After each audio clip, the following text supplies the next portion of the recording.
은혜 받으신 하나님 말씀입니다. 하나님의 말씀은 히브리 11장 4절 하나님 말씀 보겠습니다. 히브리서 11장 4절 말씀 합독하겠습니다. 믿음으로 아벨은 가인보다 더 나은 제사를 하나님께 드림으로 의로운 자라 하시는 증거를 얻었으니 증언하심이라. 그가 죽었으나 그 믿음으로써 지금도 말하느니라. 아멘. 성공과 회복의 원칙 7번째 같이 하십시다. 더 나은 제사를 드린 아벨. 카페트 여러분 아시죠? 집에서 마루나 우리가 방에다 깔고 사는 카페트가 오염이 됐습니다. 더러워졌습니다. 그러면 잠깐의 임시장편으로 우리가 그 오염된 것을 다른 천으로 덮어 놓을 수는 있습니다. 그러나 그것을 완전히 깨끗이 했다고는 말할 수 없는 것입니다. 그것을 완전히 갖다가 빨든지 아니면 다른 것으로 대처하지 않는 이상 그 오염은 그대로 있게 되는 것입니다. 근본적인 문제를 해결하려면 카페트를 전부 다 세탁하든지 일부를 바꿔야 되는 것이죠. 마찬가지입니다. 아담이 하나님 앞에서 범죄하여 타락했습니다. 에덴 동산에서 쫓겨났습니다. 그들에게 주어진 고통은 사망이라고 하는 죄가 걸려 있는 것입니다. 이 죄의 값은 사망이기 때문에 그 죄와 사망의 역사를 짐승의 피로서 잠깐 가리울 수는 있습니다. 이것이 일수적으로 덮을 수는 있지만 영원히 그 죄를 덮는다라고 말할 수는 없는 것입니다. 항구적이고 영속적인 해답은 아닌 것입니다. 이처럼 구약 성경에는 제사를 드림으로 하나님 앞에서 우리 인생들이 지은 죄를 짐승들의 피에 전가시킴으로 하나님이 우리의 죄를 가리워 주셔서 우리를 만나 주셨습니다. 근데 그것이 영원한 것이 아닙니다. 우리가 잘 알고 있는 아벨이라고 하는 사람은 하나님 앞에 양의 새끼를 잡고 피를 흘려서 기름을 태워서 하나님께 나올 수 있는 새로운 길을 믿음으로 고백했습니다. 임시로라도 죄를 덮어줌으로 말미암아 하나님 앞에 나올 수 있는 그런 새로운 길을 열어놓은 것입니다. 그래서 오늘 이 시간에는 더 나은 제사를 드린 아벨의 믿음에 대해서 한번 살펴보려고 합니다. 먼저 우리가 꼭 기억해서 알아야 할 것은 죄의 값은 사망이다 라고 하는 선언입니다. 같이 합시다. 죄의 값은 사망이다. 죄를 지었으면 그 죄의 결과는 반드시 사망이다.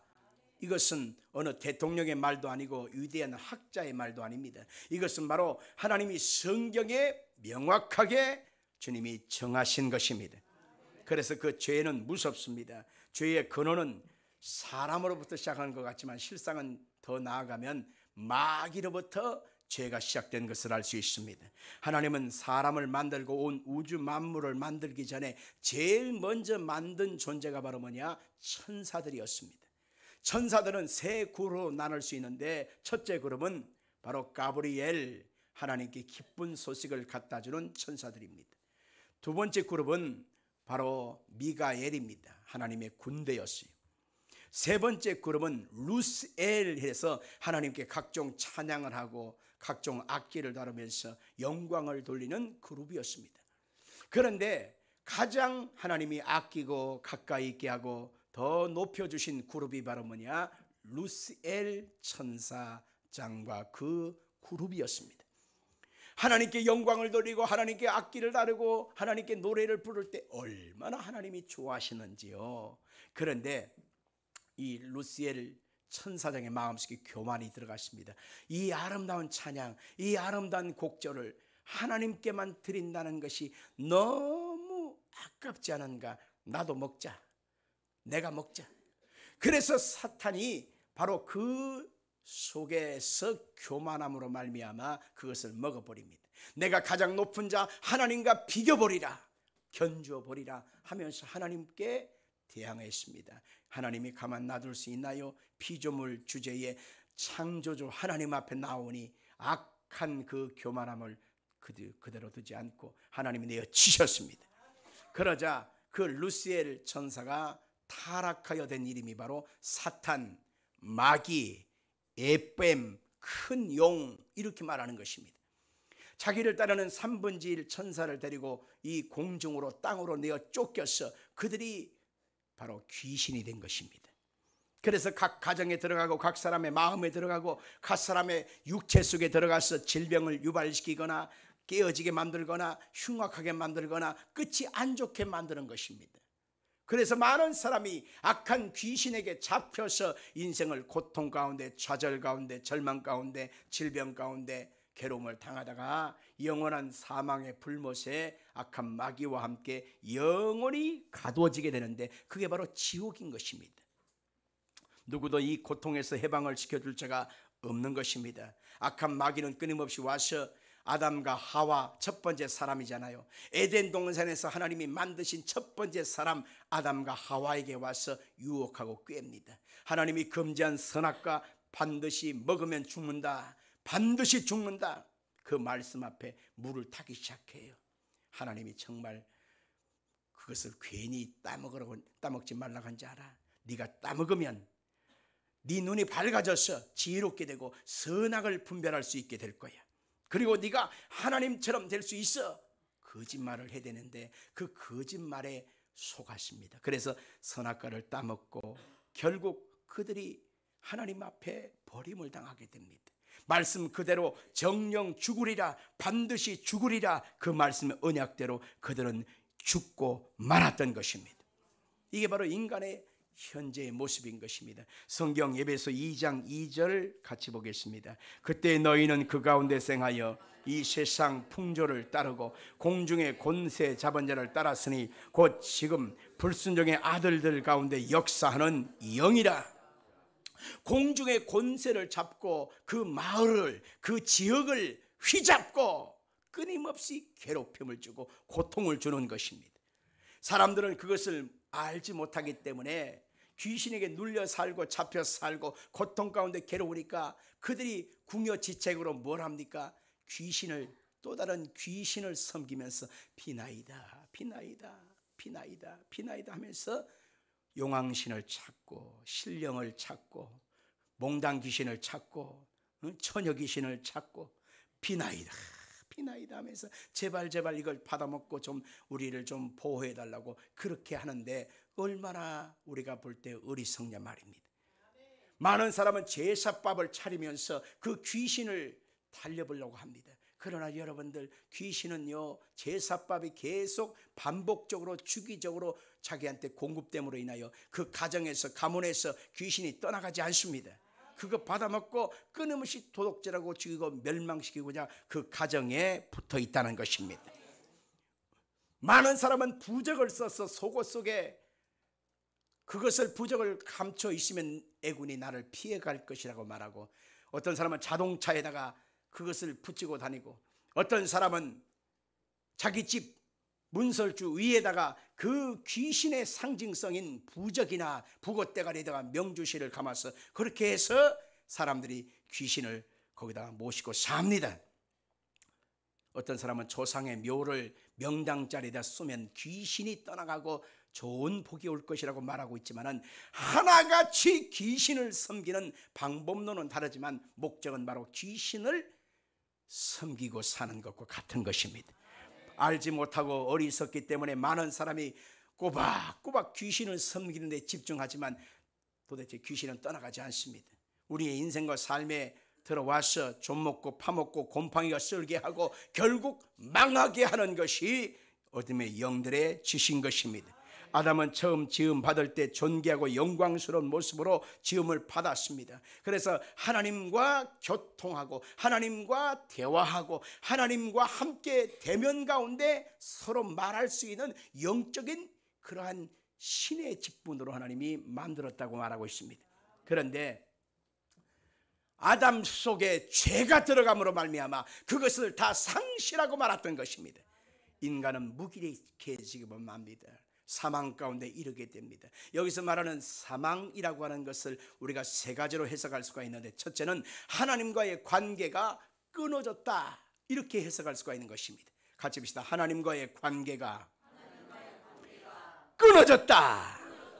하나님과의 관계가 끊어지니 더 이상 하나님으로부터 오는 빛과 생명을 얻을 수가 없고 어둠과 절망과 두려움과 괴로움이 그 마음과 가정에 가득할 수밖에 없잖아요. 두 번째는 어떤 사망이 왔느냐? 인생의 삶의 현장에 저주와 질병과 고통이 반복적으로 오는 것입니다. 악한 저주, 실패, 괴로움이 다가오니 하는 일마다 족족 어그러지고 망가지고 안 되는 것입니다. 노력을 합니다. 그러나 아침부터 저녁까지 손이 갈퀴가 되도록 그렇게 살아보려고 애를 쓰지만 가난을 못 벗어 매일 빚을 짊어지고 살아가. 이게 바로 저주라고 하는 것입니다. 인생은 도대체 거기서 해방받을 길이 없어서 사람들이 귀신을 또 쫓지요. 세 번째, 사람들에게 있는 사망이 또 뭐냐? 바로 그것이 영원한 심판의 불못 지옥에 던져지는 것을 성경에 말하고 있는 것입니다. 그것은 악한 마귀를 위해서 영원히 예비된 처소인데, 그 악한 마귀를 위해서 예비된 처소에 누가 들어가느냐? 하나님을 거부하고 우상 숭배하고 귀신을 섬기는 그 불신앙의 사람들도 함께 그곳에 던져진다고 성경은 말하고 있단 말입니다. 그러니 태어나는 순간부터 슬픔과 탄식을 반복해 살다가 영원한 지옥불에 던져지니 차라리 태어나지 않는 것만 못하다고 우리 예수님이 가룟 유다를 향하여 말하고 있지 않습니까? 안 태어나는 게 차라리 나을 뻔했다는 거예요. 그러니 태어나 보니 어쩔 수 없는 이런 절망의 상태에서 우리의 해답이 어디 있나요? 우리의 해답은 바로 예수 그리스도의 보혈의 피를 덧입는 길밖에 없는 것입니다. 우리가 둘째로 할 것은 가인과 아벨의 제사의 차이점을 알아볼 필요가 있는 것입니다. 가인과 아벨은 아담의 큰아들, 둘째 아들인데 그들이 하나님 앞에 나가서 예배를 드렸습니다. 제사를 드리는데 가인은 어떻게 무슨 제물을 드렸느냐면 내 마음대로 제사를 지내면 됐지, 이런 마음이 있었어요. 그래서 자기가 농작물을 가꾸거든요. 그래서 농산물을 아무거나 쑥쑥 뽑아가지고 대충 훑어서 그리고 하나님 앞에 나아가는 제단 앞에 올려놓았습니다. 그러면서 아무거나 내 마음대로 드리면 됐지, 하나님 이거 잡숫고 더 이상 이렇다 저렇다 하지 말고 주는 대로 받아 먹어요. 이게 바로 가인의 제사법이었습니다. 인본주의입니다. 내 생각대로 내 마음대로 나의 의지와 노력에 따라서 그렇게 제사를 드린 것입니다. 그런데 아벨 둘째 동생은 어떻게 하나님께 예배를 드렸냐면 하나님으로부터 받은 은혜가 있었던 거예요. 그래서 그는 양을 치는 자였는데 양을 잡았습니다. 양의 첫 새끼, 그리고 그 양의 생명을 끊고 그러고 나서 가족을 베끼고 그리고 그 피, 거기서 나온 기름, 그것을 모아서 하나님의 제단 앞에 올려놓고 그러고서 하나님 받으시옵소서 라고 고백했습니다. 결론이 어떻습니까? 하나님은 가인의 제사는 멸하시고 아벨의 제사를 하나님이 받았다, 그렇게 성경에 말하고 있는 것입니다. 자기 것은 안 받고 동생 것을 받았다라고 하는 이 열받침으로 인하여 나중에 가인이 동생 아벨을 돌로 때려 죽였다고 말하는 첫 번째 살인죄가 성경 창세기 4장에 기록되고 있는 것입니다. 바로 가인의 제사가 하나님께 연락되지 못한 것은 인본주의적인 그러한 마음이기 때문에 받지 않은 것입니다. 인본적으로 스스로 옳고 그름을 판단하고 불순종한 마음으로 드린 반역의 제사, 그것은 하나님 받을 수가 없는 것입니다. 그의 부모 아담과 하와가 선악과를 따먹은 그 죄에 대한 회개도 없이 그냥 내 마음과 애씀과 나의 노력과 내가 원하는 어떤 내용을 가지고 하나님께 나오면 하나님 받으실 거야 라고 생각했지만은 하나님이 그것은 받지 아니한 것입니다. 하나님이 미워하시는 제사는 회개하지 않는 제사입니다. 그러나 아벨의 제사는 믿음과 순종의 제사였던 것입니다. 피 흘림이 없으면 죄사함이 없다고 성경에 말했잖아요. 창세기 4장 4절 볼까요? 아벨은 자기의 양의 첫 새끼와 그 기름으로 드렸더니 여호와께서 아벨과 그의 제물은 받으셨다, 그렇게 말하고 있습니다. 아벨은 자신의 부모가 선악과를 따먹은 데에 대한 철저한 죄, 그것을 회개하는 심정으로 어린 양의 피를 준비하고 기름을 하나님께 드렸던 것입니다. 죄의 값은 사망이기 때문에 하나님 앞에 어린 양의 피를 드림으로 회개하고 하나님의 말씀을 믿고 나갔던 것입니다. 그래서 하나님은 아벨의 제사는 받으시고 가인의 제사는 하나님이 멸시하고 받지 않았던 것입니다. 많은 사람이 오늘날 신을 향하여 나름대로의 예쁨과 노력을 다해서 나갑니다. 어떤 사람은 철저하게 자신의 몸을 성결하게 하려고 도덕적인 삶을 살아갑니다. 어떤 사람은 노력과 예쁨과 수고를 마다하지 않습니다. 어떤 사람은 자신의 전 재산을 다 갖다 바침으로 이렇게 하면 나의 마음의 정성을 받아줄 거야 하면서 그가 섬기는 신을 향하여 나아갑니다. 이게 바로 가인의 제사인 것입니다. 우리의 예쁨과 노력으로는 하나님을 만날 길이 없고 방법도 안 되는 것입니다. 오직 하나님께서 정하신 어린 양의 피를 가지고 나와야 하나님께 연락될 수가 있다는 것을 믿길 바랍니다. 이스라엘 백성들의 제사의 종류를 통해서도 알 수 있습니다. 구약시대에는 하나님께 나아갈 때 반드시 속죄 제사를 드렸는데 이 속죄 제사로 말미암아 자신의 죄를 속함을 받고 하나님 앞에 죄를 덮임을 받고 하나님께 나아갈 수가 있는 것입니다. 아담과 하와가 지은 원죄와 자범죄가 있습니다. 그 원죄와 자범죄는 내려받은 이어받은 죄가 원죄요, 내가 스스로 세상을 살아갈 때 짓는 죄가 자범죄인데 이 원죄와 자범죄로 뒤범벅된 상태에서 세상에 태어납니다. 그리고 내가 살아가는 날 동안에 입만 열면 우리는 죄를 짓잖아요. 말만 하면 죄를 짓는 거고 도덕적인 삶의 가치를 추구하지만 우리의 손발은 정반대의 모습으로 살아갈 때가 많습니다. 이게 바로 죄인의 증거인 것입니다. 그래서 우리는 이 죄값 때문에 영원한 사망과 심판에 던져지는 것이 우리의 정한 이치란 말이죠. 그런데 우리의 원죄와 자범죄가 덮임을 받고 하나님 앞에 긍휼과 자비하심을 얻는 유일한 방법이 바로 뭐냐? 속죄의 제사, 피의 제사를 하나님께 드리는 것입니다. 이스라엘 백성들은 제사를 드릴 때 꼭 세 가지는 의무적으로 드려야 되는데 첫째 제사가 바로 속죄제입니다. 이것은 자신의 죄를 고백하는 것입니다. 두 번째는 속건제인데 물건과 사람 관계 속에서 지어진 죄를 말하는 것입니다. 세 번째는 하나님을 기쁘시게 하고 즐겁게 하기 위하여 드리는 번제를 말하는 것입니다. 이처럼 속죄제, 속건제, 번제는 하나같이 하나님이 정하신 짐승 그 피를 가지고 하나님께 나가야 한다는 것입니다.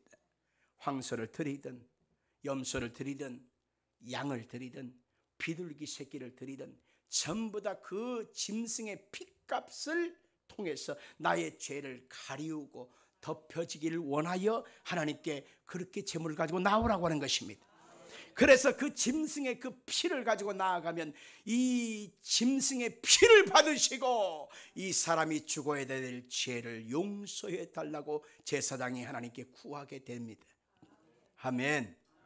아멘. 자, 여러분과 제가 이 시간까지 살아오면서 이 나이 먹도록 여러분 나를 위하여 짐승을 매일같이 잡아 죽였다고 하면 전 목사 당신은 몇 마리나 죽였어? 옛날에는 제사장들은 황소를 드려야 했거든요. 장로들도 황소를 드려야 합니다. 평신도들은 염소나 양을 드리는 것입니다. 그 다음에 가난하고 빈민자 어린아이들은 바로 비둘기 새끼를 드리는데 형편이 안 되니까. 그러면 전 목사 당신은 몇 마리나 황소를 드렸어 하면 저는요 나 때문에 수도 없는 헤아릴 수 없는 황소가 나를 위해서 죽었다고 생각을 할 수 있습니다. 왜냐? 죄덩어리니까.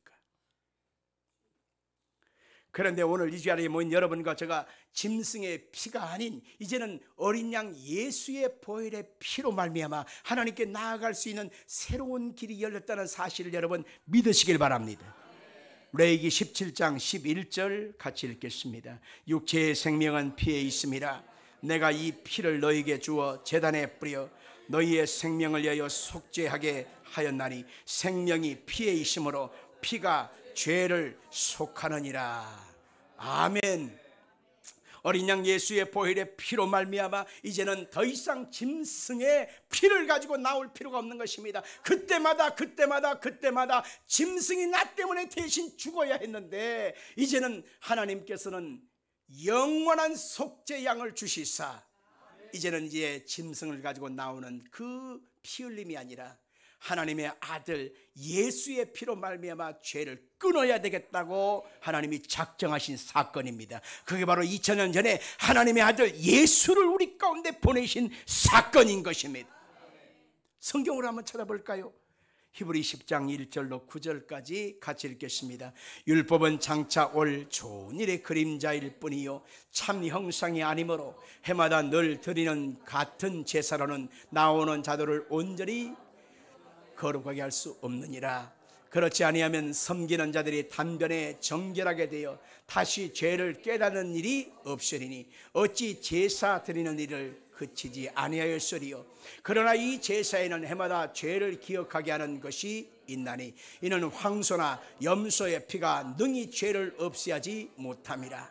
그러므로 주께서 세상에 임하실 때에 이르시되 하나님이 제사와 예물을 원하지 아니하시고 오직 나를 위하여 한 몸을 예비하셨도다. 번제와 소제는 기뻐하지 아니하시나니 이에 내가 말하기를 하나님이여 보시옵소서. 두루마리 책에 나를 가리켜 기록된 것 같이 하나님의 뜻을 행하려 왔나이다 하셨느니라.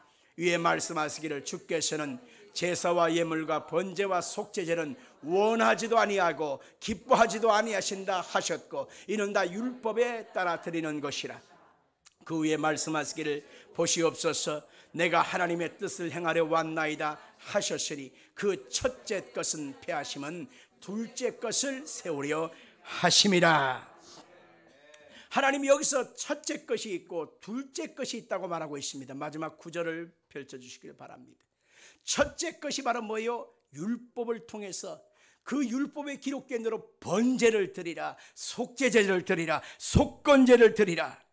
너희들이 형편에 따라서 직급에 따라서 황소를 드리든 염소를 드리든 어린 양을 드리든 비둘기를 드리든 하나님 앞에 그 짐승의 피를 가지고 나오면 내가 너희들을 받으리라 하셨는데 첫째 것을 주님께서 영원한 하나님의 속죄 양으로 받지 아니하셨습니다. 잠깐 그림자와 같이 잠깐 하나님을 만날 잠깐의 길을 임시방편으로 열어주신 것입니다. 그런데 하나님이 첫째 것을 이제는 패버리고 둘째 것을 주셨는데 그 둘째 것이 바로 뭐냐면 2000년 전에 하나님의 아들 예수님을 이 땅에 보내심으로 십자가에 피 흘리심으로 그 피 흘리신 은혜를 통하여 우리가 하나님께 나아갈 수 있는 유일한 생명의 길을 주셨다는 것입니다. 예수 다음에 또 뭐가 있나요? 없다는 것입니다. 오직 예수님만이 하나님이 우리 가운데 주신 영원한 속죄 양입니다. 예수 외에 다른 것은 있을 수가 없다는 것입니다. 그런데 성경에 보니까 예수님이 태어나실 때 어떻게 태어났습니까? 정상적인 남자와 여자의 연합을 통해서 태어났나요? 아닙니다. 바로 예수님이 태어나실 때 어떻게 태어났나요? 우리가 늘 신앙 고백하지요. 동정녀 마리아에게 나시고. 이것만 믿고 이것만 우리가 분명히 확신한다면 예수님을 우리가 더 깊이 알 수 있는 것입니다. 왜냐하면 아담의 피를 이어서 태어난 모든 사람들은 죄인 아닌 사람이 없다고 했잖아요. 너도 죄인, 나도 죄인. 우리는 다 죄덩어리예요. 그래서 우리의 예씀과 노력을 통해서 낳은 산물들은 다 사망에 이를 수밖에 없습니다. 그래서 인간에서는 구원을 얻을 방법도 그 누구도 찾아볼 수가 없는 것이지요. 그래서 하나님께서는 2000년 전에 하나님이 생각하신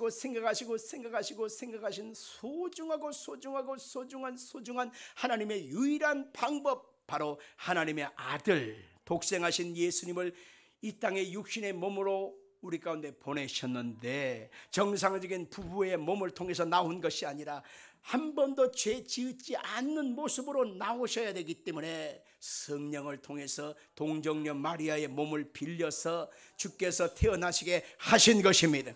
그래서 예수 그리스도의 십자가의 피 흘리심을 통해서 그 피값을 가지고 우리의 죄를 영원히 속량해 주신 것입니다. 우리가 흠없고 점없는 어린 양 같은 예수의 보혈의 피 앞에 우리가 나아가게 되면 예수의 보혈의 피가 우리의 죄 진흙같이 풀고 먹보다 더 검은 죄를 깨끗하게 씻어주심으로 우리를 하나님의 은혜와 사랑으로 우리 가운데 채워주신 것입니다. 그래서 우리는 네 번째로 예수 그리스도는 아벨의 제사를 완성하신 것이라는 겁니다. 같이 봅시다. 예수 그리스도는 아벨의 제사를 완성하신 것이다.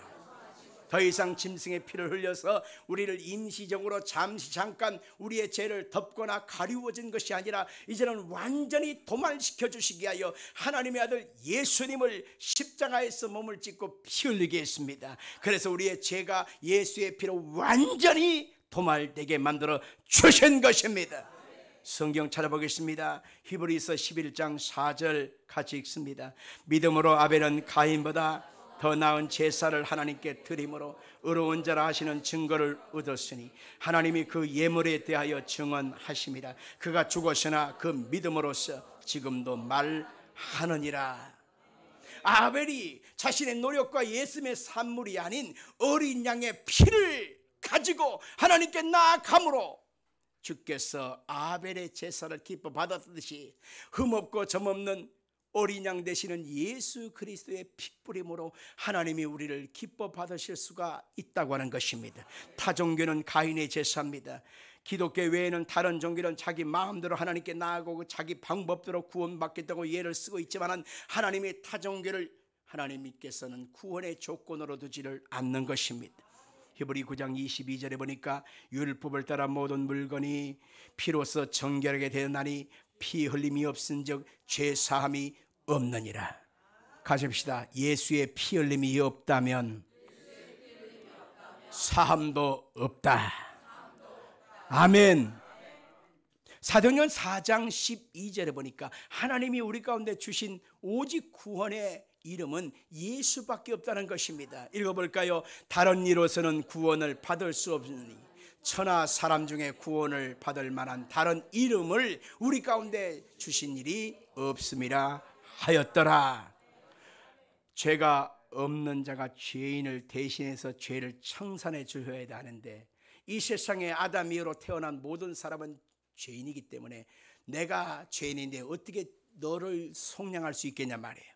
그래서 하나님의 아들을 보내심으로 죄 없으신 그분이 자신의 몸에 예수 그리스도의 몸에 십자가의 고난을 통해서 우리의 죄를 다 짊어지시고 피 흘리심으로 속량해 주신 것입니다. 다 이루었다 하신 것은 이제는 하나님과 나와의 관계가 예수 그리스도의 피 흘리심을 통해서 이제는 하나 될 수가 있게 만들어 준 것입니다. 이제는 더 이상 애씀과 노력이 아닙니다. 여러분, 사람의 수고와 여러 가지 선행의 공로로 구원받는 것이 아닙니다. 오직 예수의 피, 예수의 이름의 능력을 통해서만 하나님께 나아갈 수 있게 만들어 준 것입니다. 죄가 없는 자가 죄인을 대신해서 죄를 청산해 버린 것입니다. 더 이상 사망에 이르지 아니하고 우리는 예수 안에서 생명을 얻되 넘치게 얻는 은혜가 있게 된 것입니다. 히브리 10장 10절로 8절 한번 읽어볼까요? 그 뜻을 따라 예수 그리스도의 몸을 단번에 들이심으로 말미암아 우리가 거룩함을 얻었노라. 한 번 더 읽을까요? 이 뜻을 따라 예수 그리스도의 몸을 단번에 들이심으로 말미암아 우리가 거룩함을 얻었노라. 아멘. 십자가에서 단번에 자기 몸을 들이심으로 말미암아 우리의 죄값을 완전히 청산해 주신 것입니다. 과거의 지은 죄도 청산해집니다. 현재의 지은 죄도 청산되어집니다. 우리가 앞으로 살아가는 날 동안에 지어질 모든 죄값도 예수의 피로 다 씻음받게 된 것입니다. 성경 히브리 10장 11절 볼까요? 제사장다와 매일 서서 섬기며 자주 같은 제사를 드리되 이 제사는 언제나 죄를 없게 하지 못하거니와 오직 그리스도는 죄를 위하여 한 영원한 제사를 드리시고 하나님 우편에 계시고 그랬습니다. 영혼이라고 하는 것은 과거의 모든 것을 합치고 현재의 모든 것을 합치고 미래의 모든 것을 다 합쳤을 때 영원한 것이 되는 것입니다. 그런데 오늘 본문에 보니까 예수 그리스도께서 죄를 위하여 영원한 제사를 위하여 자신의 몸을 드렸다는 것입니다. 그래서 이제는 우리가 예수 앞에 나아갈 수 있는 생명의 길을 얻게 된 것입니다. 아담이 물려준 것은 우리 가운데 죄와 사망과 심판과 저주와 질병과 고통과 악한 마귀의 압제밖에 물려준 것이 없습니다. 그러나 두 번째 아담으로 오신 예수님은 우리 가운데 이제는 죄사함을 허락하시고 우리를 의롭게 만들어 준 것입니다. 우리 주 예수님은 더 이상 저주와 가난과 실패 속에 우리를 두지 아니하시고 아브라함에게 약속된 하나님의 복과 은혜를 누리고 살게 만들어 주신 것입니다.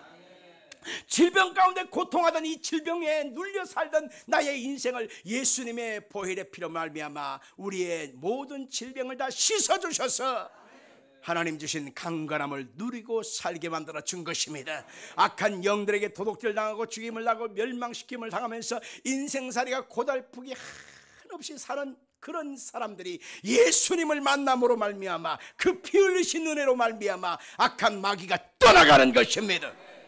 영원한 사망도 마찬가지입니다. 지옥의 형벌도 마찬가지입니다. 우리가 노인네들이 어르신들이 주무시는 것을 불안해하고 걱정합니다.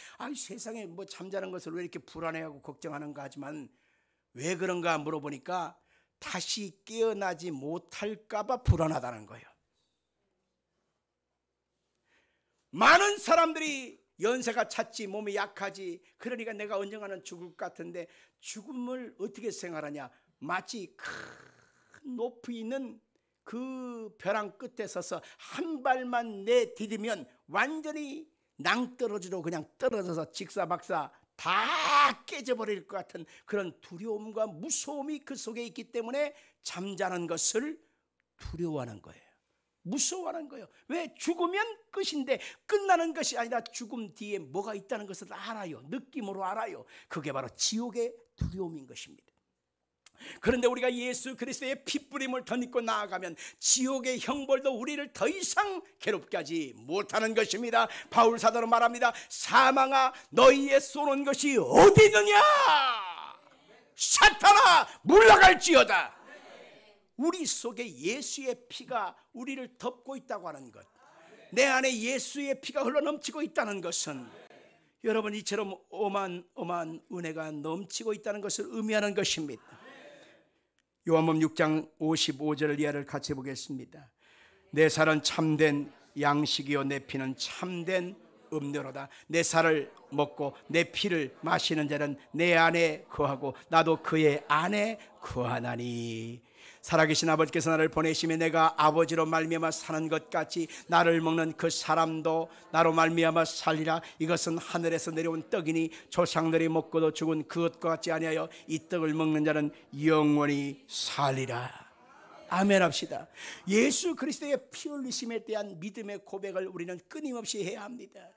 여러분 아무것도 아닌 것 같지만요, 성찬식을 통해서 포도주 따라주고 떡을 띄어서 먹어라 그런 성찬식 장면이 있는데 그것은 바로 예수님께서 보혈의 피와 찢기신 살에 대한 주님의 놀라운 증거를 말씀하고 있는 것입니다. 이 떡을 먹어라, 이 포도주 잔을 마시라.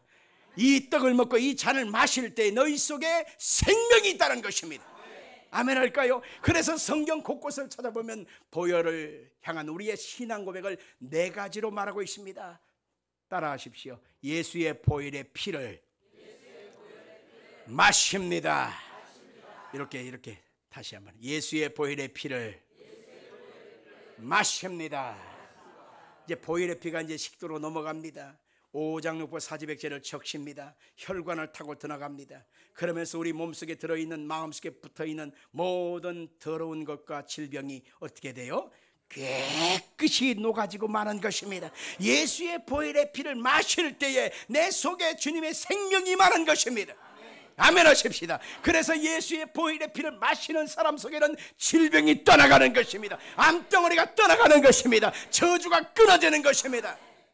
그 다음에 예수의 보혈의 피에 대한 믿음의 신앙 고백이 뭐냐? 예수의 보혈의 피를 붓습니다. 갑시다. 예수의 보혈의 피를 붓습니다. 그 다음에 예수의 피에 대한 신앙 고백 세 번째는 바로 뭐냐면 예수의 피를 바릅니다. 같이 합시다. 예수의 보혈의 피를 바릅니다. 어디다 발라야 돼? 여러분의 가정에 바르시고 여러분의 모든 식구들에게 바르시길 바랍니다. 문지방과 인방과 좌우 설제 예수의 피를 바를 때 죽음의 사자가 유월하고 말았지 않습니까? 네 번째 보혈의 피엔 신앙 고백이 바로 뭐냐? 예수의 피를 뿌리라고 했습니다. 문지방과 좌우의 뿌리라고 했습니다. 뿌리란 말입니다.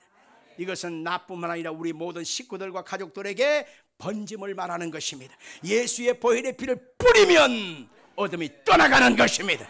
떠나가는 것입니다. 그래서 우리는 매 순간마다 예수 보혈의 피에 대한 신앙의 고백을 확실하고 담대하게 하게 되면 여러분들 어둠의 영들은 한 길로 와서나 일곱 길로 떠나가는 것입니다. 여러분은 승리자로 살아갈 수가 있는 것입니다. 우리가 죄에서 자유를 얻게 되어지고 허물에서 씻음을 받게 되고 병에서 고침을 받게 되고 저주와 가난에서 하나님의 은총과 복을 받게 되어지고 사망에서 놓여서 하늘나라 생명의 백성으로 살아갈 수 있는 모든 유일한 조건이 바로 예수 그리스도의 피에 있다는 사실을 믿길 바랍니다. 그러므로 결론적으로 기독교가 피의 종교 곧 예수 그리스도의 보혈의 종교인 이유가 바로 뭘까요? 세 가지만 요약합니다. 첫째는 예수 보혈로 말미암아 죄 없다함을 얻게 되었다는 것입니다. 우리 같이 선포합시다. 예수의 보혈로 나는 죄 없다함을 얻게 되었다. 아멘 합시다. 요한복음 3장 16절 같이 읽겠습니다. 하나님이 세상을 이처럼 사랑하사 독생자를 주셨으니 이는 그를 믿는 자마다 멸망하지 않고 영생을 얻게 하려 하심이라. 아멘. 우리 속에 예수 그리스도의 보혈의 피가 흘러넘치고 있습니다. 예수 피와 나의 피가 이제 같아진 거예요. 할렐루야. 예수 보혈의 피가 흘러넘치고 있기 때문에 우리 속에 어둠의 영은 떠나가는 것입니다. 그래서 예수 그리스도와 연합되어진 하나 되어진 복된 은혜 속에 거하게 되어지니 우리 속에 예수의 꽃이 피고 예수의 열매를 맺는 것은 당연하지 않겠습니까? 우리 가정 속에 예수의 아름다운 역사가 임하는 것은 당연하지 않습니까? 질병과 저주는 끊어지는 것이 당연하지 않겠습니까? 사탄 마귀는 한 길로 와서나 일곱 길로 떠나가는 것이 당연한 것입니다. 아멘 하십시다. 우리가 예수 보혈의 피로 말미암아 어떻게 되었나요? 두 번째는 하나님과 원수되었던 우리가 화목하게 되었다는 것입니다. 우리 같이 해봅시다. 그리스도의 보혈로 하나님과 원수되었던 우리를 화목하게 하시고 화평을 누리게 되었다. 아멘. 예수 보혈의 피로 말미암아 화목하고 이제는 예수님 안에서 화목되어진 평강을 누리게 되었다는 것입니다. 하나님과 나 사이의 진노의 대상이 아니라 이제는 하나님을 두려워하는 대상이 아니라 하나님이 우리에게 자비와 긍휼과 사랑과 은총으로 임하는 아름다운 역사가 있게 되어서 이제는 하나님을 어떻게 불러요? 하나님을 아다찌 이렇게 부릅니까? 하나님을 아버지라고 부릅니까? 하나님이 아버지라고 생각되는 분 아멘 하십시오. 근데 우리가요 조금 죄를 짓고 마음에 양심에 꺼리끼는 뭐가 찔리는 것이 있잖아요. 우리가 했잖아요. 그것이 내가 알아. 양심에서 내가 막 자꾸 그런 마음이 생각돼. 그럼 기도가 됩니까 안 됩니까? 하나님께 나오는 것이 기쁩니까 두려웁니까? 하나님이 다 알고 계신다. 하나님이 날벼락을 쳐서 벼락을 때릴 것 같다는 그런 마음이 들어요 안 들어요? 들지요. 그게 신앙인의 양심입니다. 그럴지라도 우리가 알 것은 하나님의 아들 예수님을 2000년 전에 십자가에서 몸을 찢고 피 흘려 주셨기 때문에 이제는 예수 보혈의 피로 말미암아 우리가 어떤 죄를 지었든지 간에 성령이 해방하는 죄, 성령을 해방하는 죄가 아닌 이상 우리가 인생을 살아가면서 실수하고 넘어지고 자빠지는 어떤 죄를 지었든지 간에 예수 이름으로 회개하고 나가면 하나님이 그 죄에 대한 회초리는 있어요. 회초리 따끔따끔한 회초리는 있어요. 그러나 회개하고 나온 인생들은 하나님이 한 번 예수의 피를 뿌려놨기 때문에 우리를 버리지 않아요. 외면하지 않아요. 그래서 세상 끝날까지 내가 너와 함께하여 주리라고 말하고 있는 것입니다. 언제든지 하나님은 나의 아버지가 되어주시고 예수 이름으로 나아갈 때 하나님의 긍휼과 은혜가 우리를 함께해 주시는 것입니다. 우리가 예수 그리스도의 보혈의 피로 말미암아 이제는 생명을 얻고 영생을 얻게 되었다는 것입니다. 우리 속에 생명이 있기 때문에 가치가 있는 것입니다. 똑같은 20kg가 있다고 합시다. 돌, 흙, 쓰레기가 잔뜩 차있는 20kg는 끌어안을 필요가 없습니다. 얼른 잡았다가 던져버리죠. 그러나 생명이 있는 어린아이, 그 속에 생명이 있는 그 사람은 어째요? 버릴 수가 없어요. 끌어안게 됩니다. 똑같습니다. 나이를 많이 들었던, 나이를 어린아이든 병들었던 상했던 아프든 괴로우든 간에 하나님의 아들 예수의 생명이 우리 속에 들어있기 때문에 우리 하나님이 우리를 외면하고 우리를 버리지 않는 것입니다. 우리 속에 하나님의 생명이 있음을 보시고 주께서 우리에게 하나님의 긍휼을 끊임없이 공급하시고 은혜를 채워주시는 것입니다. 그래서 오늘 시간 여러분과 저는 주님께 나와서 하나님이여 내게 역사해달라고 하나님께 간구할 수 있는 유일한 소망이 하나 생겼습니다. 우리가 잘난 행위도 없고 큰 봉사한 흔적도 없고 큰 공을 세운 흔적도 없고 내세울 만한 어떤 공적도 없을지라도 우리 속에 분명히 하나가 있어요. 분명한 것이 있습니다. 자, 대답해 보세요.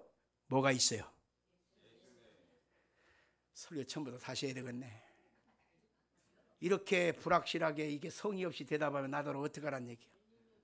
자, 다시 한번 묻습니다. 기회를 또 한 번 드립니다. 다 없어요. 부정한 것 투성이에요. 그래도 내 속에 있는 확실한 것이 있어요. 그게 뭐예요? 뭐가 있다고요? 더 크게 무엇이요?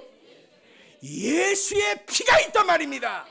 그래서 예수의 피가 있기 때문에 그 사람이 귀한 거예요. 연약하고 부정하고 실수 많고 넘어지고 자빠져도 하나님이 우리를 버릴 수가 없는 이유가 바로 뭐냐? 우리 속에 예수의 피가 있기 때문입니다. 하나님의 아들 예수의 피를 뿌려서 나를 구원하셨단 말입니다. 그래서 우리는 귀한 존재란 말입니다. 사랑받는 존재입니다. 버림받아 마땅하고 이제는 완전히 끝장날 인생일지라도 하나님이 우리를 버리지 않고 외면하지 않고 함께 하실 수 있는 이유가 바로 예수 보혈의 피가 있기 때문인 것입니다. 이제는 예수 그리스도 안에서 피 뿌림으로 말미암아 아담이 지어놓은 그 원죄와 자범죄가 다 씻음 받았습니다. 임시적으로 짐승을 잡아가지고 나가서 임시적으로 가려졌던 임시 방편도 이제는 끝장났습니다. 하나님이 영원한 속죄양으로 주신 하나님의 아들 예수를 마음에 품고 그분이 나를 위해서 흘리신 보혈의 공로를 붙잡고 나가면 하나님의 긍휼이 우리를 떠나가지 않습니다. 여러분의 인생 속에 예수와 함께함으로 아름다운 열매를 맺고 승리하기를 주 이름으로 축원합니다. 이제 담대하게 하셔야 되는데 뭘 하셔야 되냐면 내 안에 예수의 피가 있다는 사실을 확신한다면 이제는 담대하게 소리치고 선언해야 합니다. 질병을 향하여 선언해야 합니다. 너 질병아! 내 몸과 마음과 정신 속에 들어와 끊임없이 좌절케 만들고 병들게 만들고 내 몸을 오염시키는 이 저주받은 이 질병아, 예수 이름으로 명하노니 물러갈지어다. 예수 이름으로 명하노니 떠나갈지어다. 우리는 가난과 실패와 좌절을 향하여 선포해야 합니다. 내 안에 예수의 피가 흘러넘치고 있습니다. 예수님이 저주와 가난을 실패를 다 끊어버렸습니다. 고린도후서 8장 9절 보니까 우리 주 예수 그리스도의 은혜를 너희가 알거니와 그가 부유하신 자라서 가난하게 되시면 그의 가난함을 인하여 너희로 부유케 하려 하심이라. 그러므로 우리는 실패라고 하는 단어가 내 업, 실패라고 하는 단어가 나의 숙명, 실패라고 하는 단어가 나의 삶의 팔자가 아닙니다. 이제는 떨쳐버려야 합니다. 예수 그리스도 안에서 복을 받고 형통하고 은혜를 누리고 승리하고 살기를 주 이름으로 축원합니다. 축원합니다. 이제 가난의식, 실패의식, 좌절 이것을 다 떨쳐버리십시오. 내가 예수 안에서 이렇게 복된 자녀가 되었는데 내 삶의 현장에도 그것을 누리고 사는 것은 마땅하다. 마땅하다. 악한 마귀에게 눌려 살던 옛날의 사고방식에 이제는 더 이상 괴롭힘을 당하지 마십시오. 악한 마귀는 두려움을 줍니다. 절망을 줍니다. 좌절을 줍니다. 마음에 끊임없는 이 상처를 갖다 줍니다. 여러 가지 아픔을 갖다 줍니다. 이것은 내 것이 아니에요. 누구 거요? 마귀 거요. 이제는 내가 이것이 내 몸에 들어와서 마음과 생각을 좌절케 할 때 떨쳐버려야 합니다. 내 마음속에 들어와 있는 실패, 좌절, 절망, 두려움, 걱정, 탄식, 예수님으로 명하노니 물러갈지어다. 쫓아내버리고 예수 보혈의 피로 말미암아 하나님의 자녀가 누리는 의와 평강과 희락을 누리고 살기를 주님으로 축원합니다. 그러므로 예수 믿는 사람은 영혼의 구원받아 천국만 가는 것이 아닙니다. 예수를 믿는 것은 전인 구원인 것입니다. 영혼도 잘 돼야 되고 범사도 잘 돼야 되고 육신도 강건한 것입니다. 그래서 우리는 예수님과 함께하면 매일매일 순간 속에 하나님이 주시는 은총을 누리고 사니 뽀뽀뽀 한다잖아요. 뽀뽀뽀에 옛날에 만화영 뭐 있었잖아요. 노래가 있었잖아요. 근데 왜 뽀뽀뽀냐? 뽀뽀뽀가 아니라 뽀뽀뽀. 기뻐. 응? 기뻐. 응? 두 번째 번호냐? 바빠. 응. 또 하나는 생각해 보세요. 안 아파. 그 믿음대로 될지어다. 우리의 인생과 삶은 이제는 예수님과 함께 사는 거예요. 그러니 더 이상 걱정과 좌절에 잡히지 말고 예수 이름으로 승리하고 살기를 예수 이름으로 축원합니다. 축원합니다. 이제 하나님께 나와서 우리가 찬송 드리고 기도하십시다. 일어나십시오.